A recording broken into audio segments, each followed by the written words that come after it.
Hello students, I'm Vinitha Nair from Parlatilak Vidyalaya English Medium School. Let us continue with our revision sessions. Today, we are going to discuss the topic summary writing. Question 4B, section 4 in your activity sheet, marks 5. Précis means a summary of the main points of the given content. It is shortening of the text given. We are expected to present the gist of the passage. Now, how to summarize? Read through the passage 2 or 3 times in order to gain a clear idea of the subject matter. Mark or underline the parts which you think contain the most important points.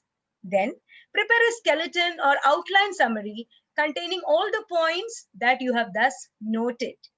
The summary should not omit any of the main ideas or matter. A summary should never be longer than around 1/3 of the original passage. Change direct speech into indirect speech. Exclamations and questions should be changed to assertive form. The language and style of the summary should be simple, it should be clear. Figurative language should be reduced to plain language.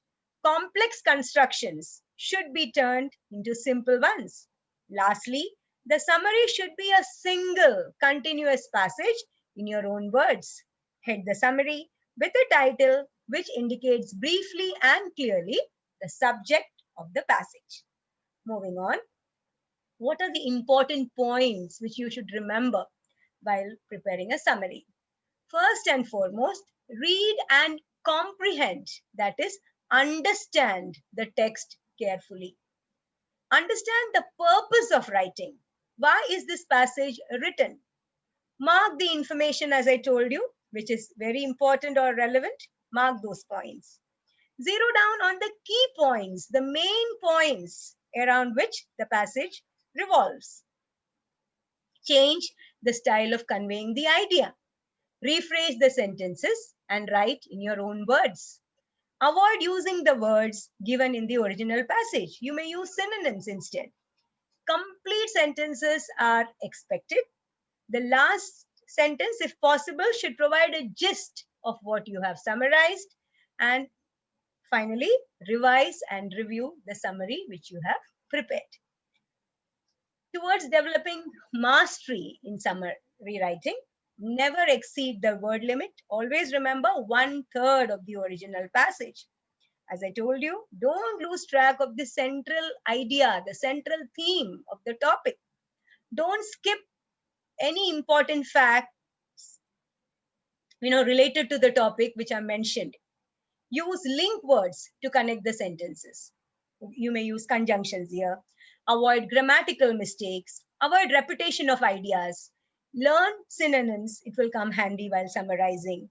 Combine two simple sentences into a single complex sentence. These are all ways in which you can, reduce the number of words that you use in your summary, thereby sticking to the word limit.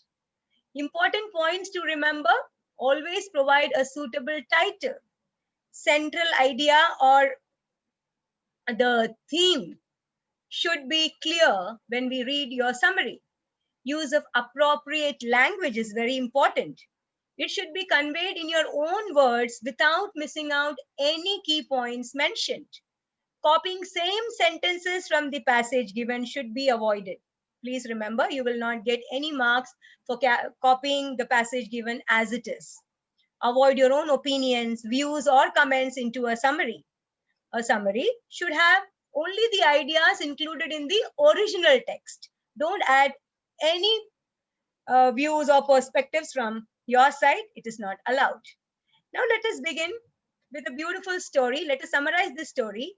This story has a beautiful message. You've learned it when you were in 7th standard. Let us revisit this beautiful story and see how we can summarize it. We'll move from easy to difficult. Socrates was one of the wisest men of the ancient world. Many were the youths whose lives he influenced for the better. Socrates counseled his disciples to keep their mouths shut and speak only when absolutely necessary. O wise one, how may we know when it is right to speak? They asked him. Open your mouth to speak only after you have asked yourself three questions and received an affirmative answer to each of the three, replied Socrates. What were the three questions?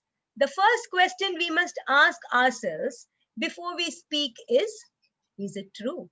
If we are not sure about the veracity of what we are saying, it is better that we do not utter a word.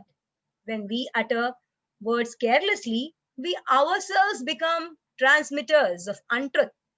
The second question to ask is it pleasant?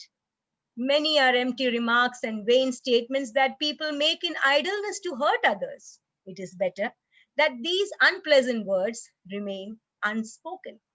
The third question, according to Socrates, is it useful?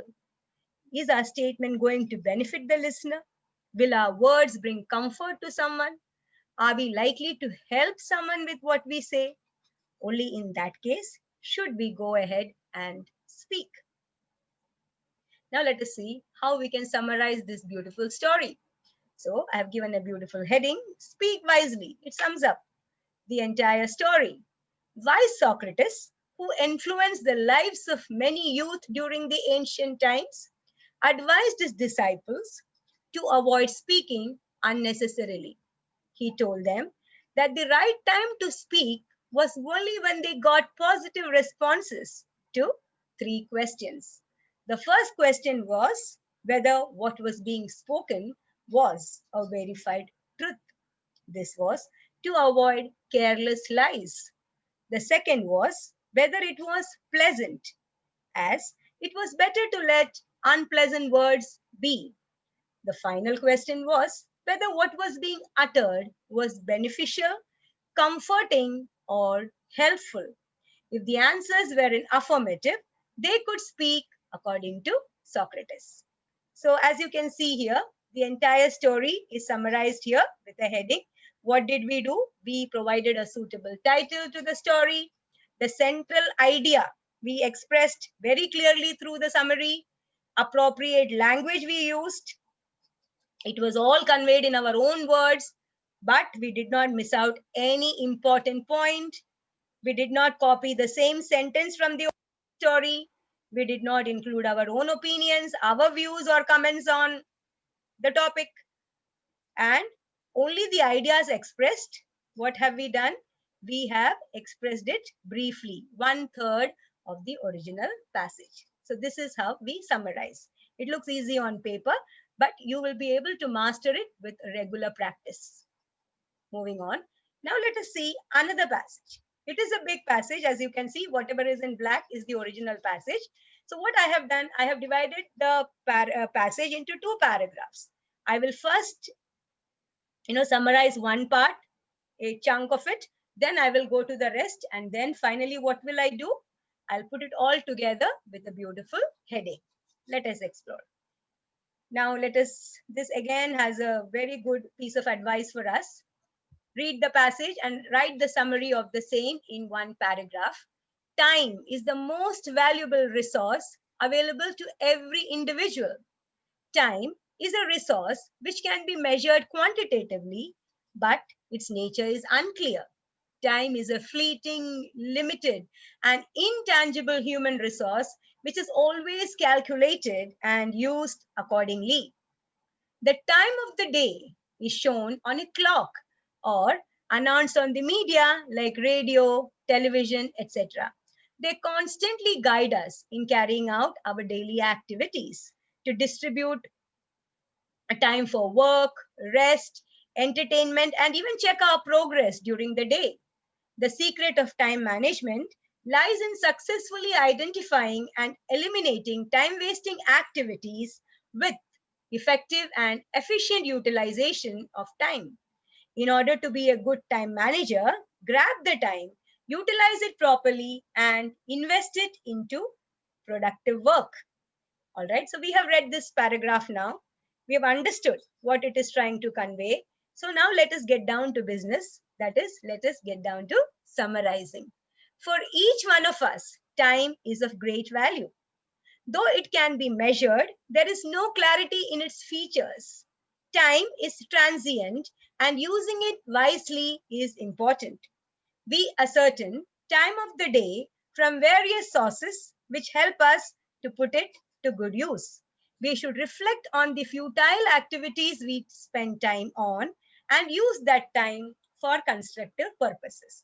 So whatever is mentioned in the earlier paragraph in black, we have summarized it. We have just given the gist without actually adding anything extra and without missing out on any of the important points mentioned by the original author. Moving on, do not allow time to flow and pass away without offering any result. The importance of time management is self-evident. Every individual has 24 hours a day to use. One must be aware of the available time and the time needed to complete the daily routine. Everyone must remember that time cares only for those who take care of time. So for the achievement of goals, proper planning and utilization of time is very important, which is definitely possible only by time management. So how to cut the long story short? We will read it, understand what the author is trying to convey and write it down in our own words. We know the importance of managing time and we should avoid wasting it. We all have the same amount of time. We should carefully plan a schedule and stick to it to accomplish our aims. So this is what you can do when you are practicing. And then finally, your final draft will be ready. So you will give a heading first. There are marks for heading. Effective time management, the key to success. It aptly, summarizes the entire message conveyed in the original passage. For each one of us, time is of great value. Though it can be measured, there is no clarity in its other features. Time is transient, and using it wisely is very important. We ascertain time of the day from various sources which help us to put it to good use. We should reflect on the futile activities we spend time on and use that time for constructive purposes. We know the importance of managing time and we should avoid wasting it. We all have the same amount of time. We should carefully plan a schedule and stick to it to accomplish our aims. All right. So this is how we summarize. All right. So what have we done? What have we done? First, we understood the passage thoroughly, the message, the central idea of the passage. So what did we do? We first comprehended the passage well. Then what did we do? We picked out all the key points, right? And we eliminated, we did away with all the elaborate details or words which were included. Then what did we do? We summarized it in our own words. We provided a title.